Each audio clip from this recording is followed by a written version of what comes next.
mình là em đắt bóc nên mình sẽ vào cái chơi cho mình giúp anh đắt bóc nha các bạn nha. Mình giúp anh đắt bóc nha.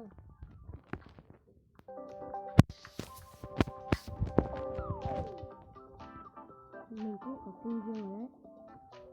Tôi làm mít cho bờm nha các bạn.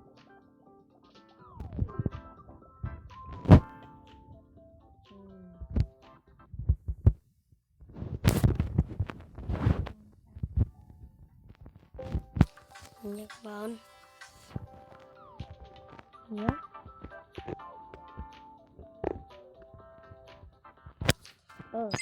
bệt cá trắng bệt cá trắng khác tôi có cái bệt cá trắng khác. Ai đi cùng tớ đến khu vui chơi nào. Nét đây đâu.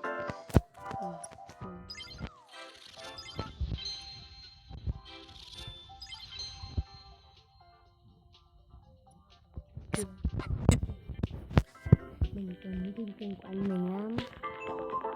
Bác mình đang nhận đồ với anh mình mà. Nhớ.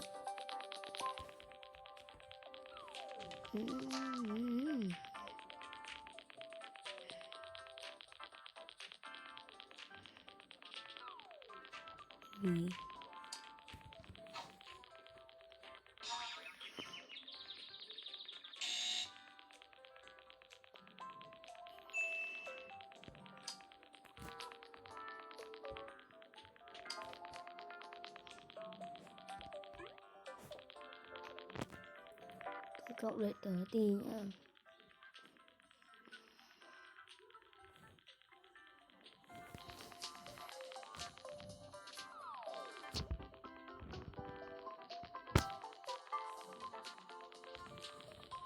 Anh hôm nay bớt skin đi nên tới có mỗi skin này ạ. Sao đồ giờ đợi mình lát mình thay skin một tí.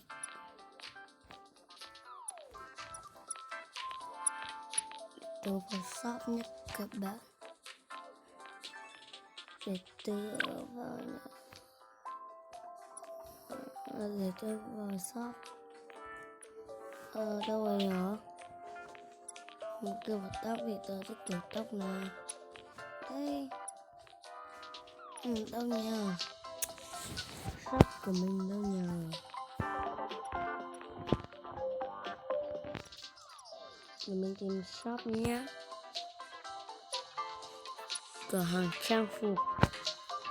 Để tìm mình cái sừng giống như anh mình cái. Đây máy bố mình. Không phải máy anh mình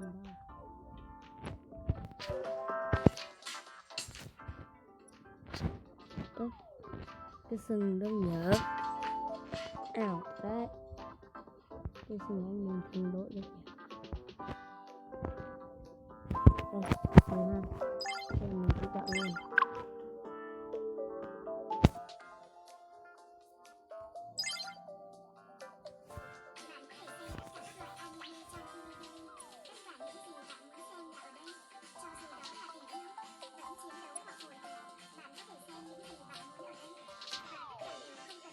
Mình có cánh tiên nữa đâu nhớ.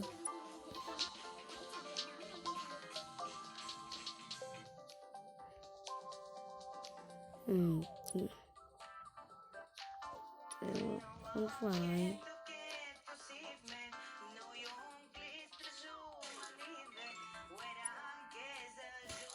Đây nha. Tớ đùa tí đâu rồi.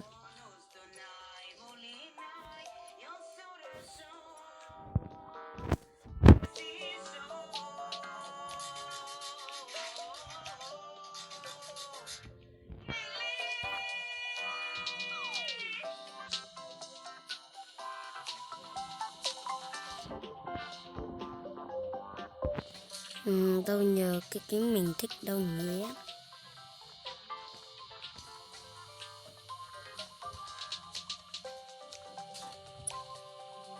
Thế chẳng có kính nào phù hợp với mình cả. Chẳng có cái kính nào phù hợp với mình cả. Rồi trang thì thôi khỏi cầm, mình chỉ cần cái cành giống anh mình thôi, mình bộ anh em mà. Mình khởi hữu cái áo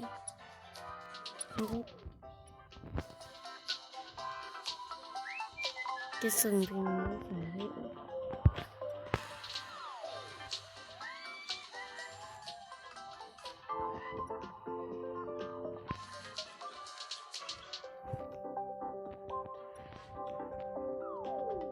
Hello dân chào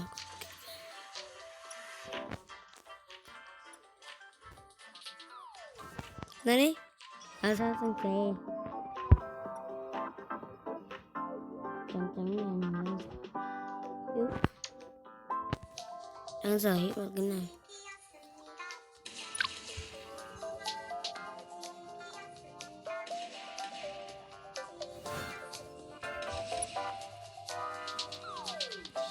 Để ra khỏi shop đi, tôi xem một chắc không mình ra sao đây.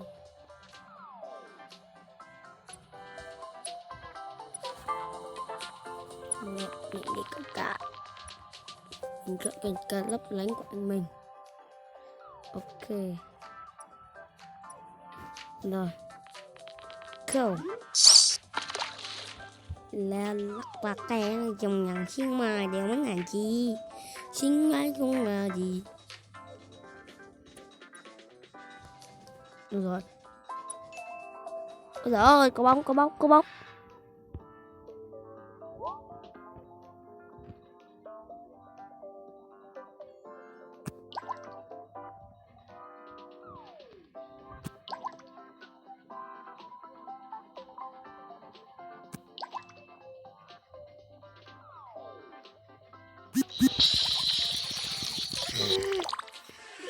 Ơi cá thu. Mình quay lại thành mình nhé. Quay lại thành phố.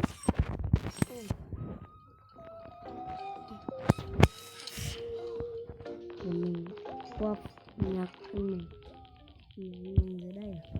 Mình không biết nhà anh mình nhìn giường cạnh mình má.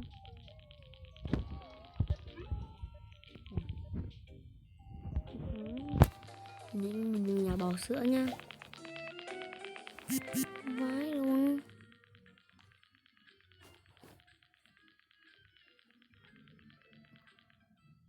Phải.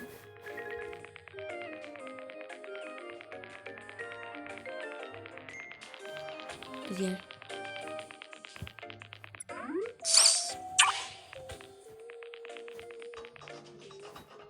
Ui.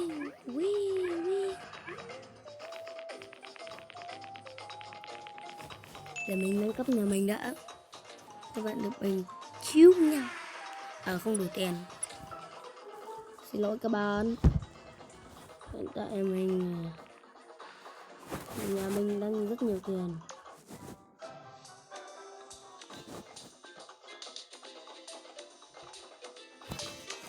Để mình chỉnh sửa cái nhà đây nha.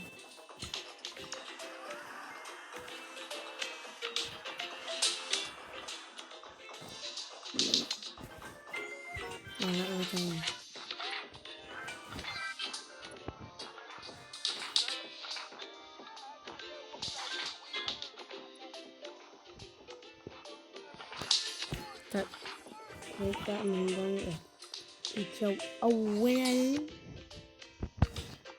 Nó có bóng rồi em muốn làm không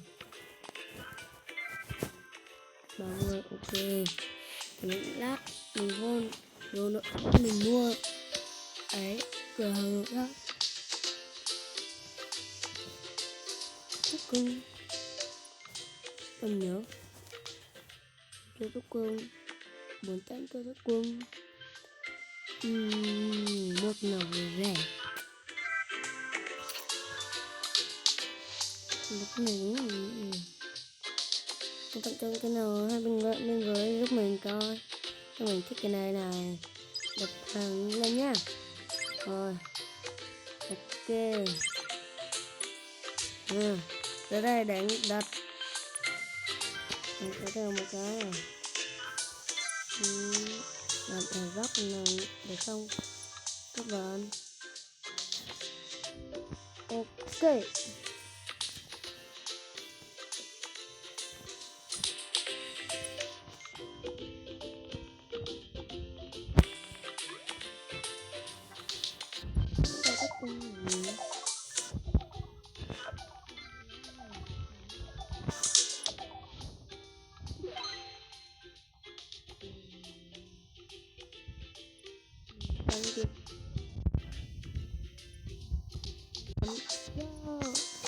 Rồi chữ mình được rồi. Ra góc này được không các bạn? Được con mực đẹp nhất của mình luôn. Góc cái không? Rồi chữ cái này chữ để ca nhưng dài hơn một tí nên mình để cá nhiều hơn một tí nữa mà.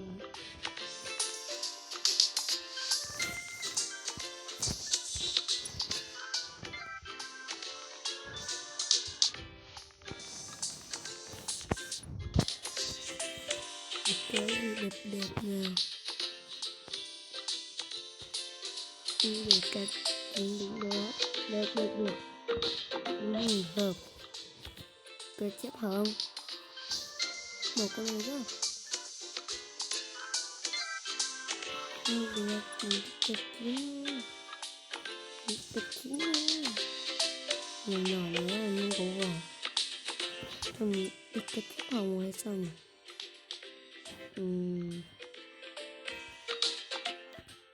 Đó là anh đào không cho nó hoàng. Ok.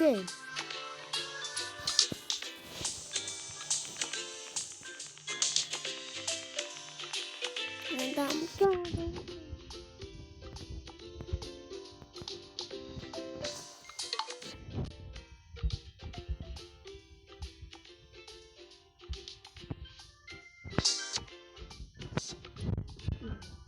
kinh này.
Bye bye các bạn.